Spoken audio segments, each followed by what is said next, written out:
à tous. Nous revoilà pour parler de l'histoire de Bordeaux à l'époque moderne, puisqu'il s'agit d'un de mes domaines de prédilection suite à mes études d'histoire moderne sur l'histoire de Bordeaux au XVIIIe siècle, plus particulièrement. Et donc je suis historienne, écrivaine, conférencière et j'ai coécrit une bande dessinée qui s'intitule L'histoire de Bordeaux, qui est parue en 2012 aux éditions Grand Sud. Et pour cette fois-là, la dernière fois, nous avons parlé de Bordeaux, de l'essor dans tous les domaines de Bordeaux avant la Révolution française.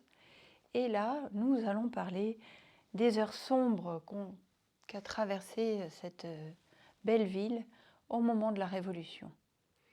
C'est un autre scénario de cette bande dessinée, donc, qui commence avec la prise de la Bastille le 14 juillet 1789.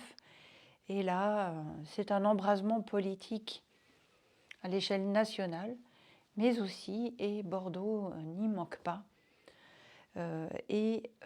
c'est voilà, dans les rues des personnes de différentes obédiences politiques qui s'affrontent dans un contexte politique national très compliqué et où le peuple français ne souhaite plus continuer dans un type de régime politique qui est devenu absolutiste. Il y a aussi bien sûr d'autres éléments, à savoir les changements au niveau économique et dans tous les niveaux, et ce qui amène des bouleversements. Et néanmoins, en 1789 et dans les premières années de cette Révolution française, le peuple français n'a pas envie de se débarrasser du roi Louis XVI. En effet, les premiers gouvernements ont tenté de créer une monarchie constitutionnelle, et puis cela n'a pas fonctionné. Alors, le 20 août 1792, Louis XVI est renversé, mais voyons pourquoi. Que s'est-il passé ?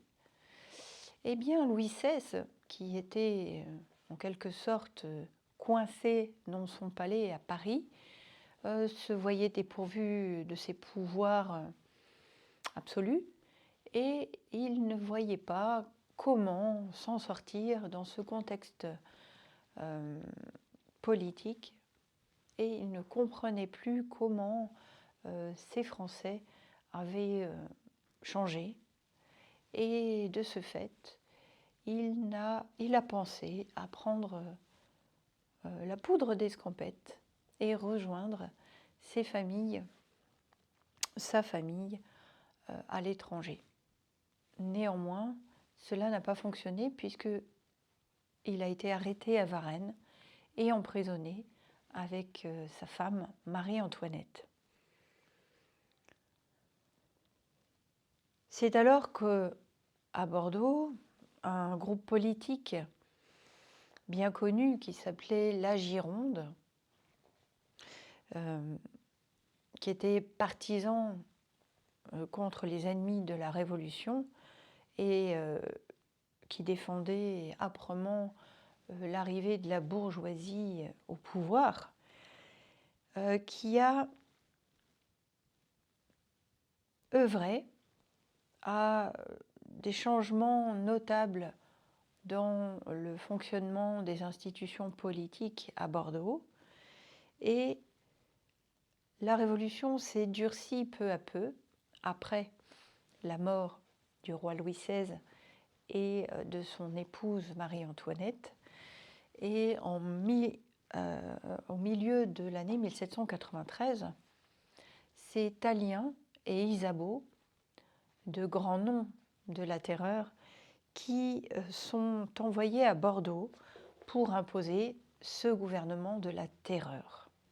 Alors, des milliers de personnes meurent, hein, et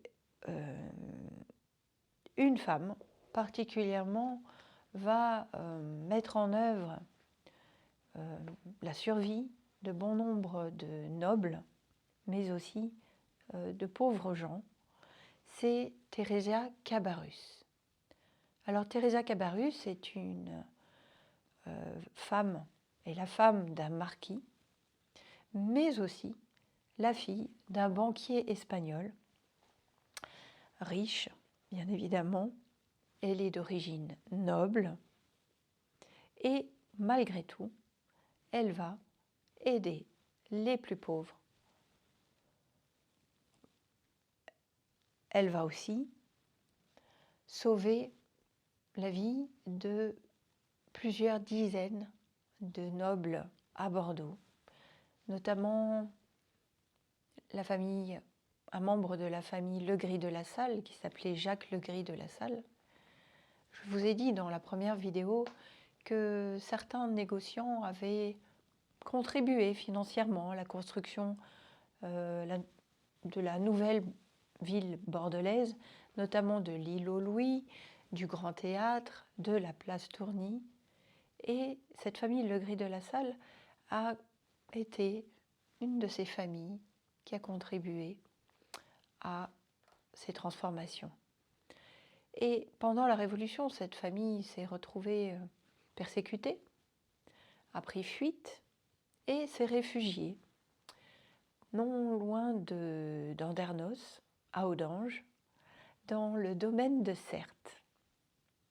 Ce domaine de Certes appartient au patrimoine public, mais à cette époque, il appartenait à la famille Sivrac de Durfort, qui était aussi des clients du notaire Barberet que j'ai étudié dans ma thèse de doctorat en histoire moderne à Bordeaux.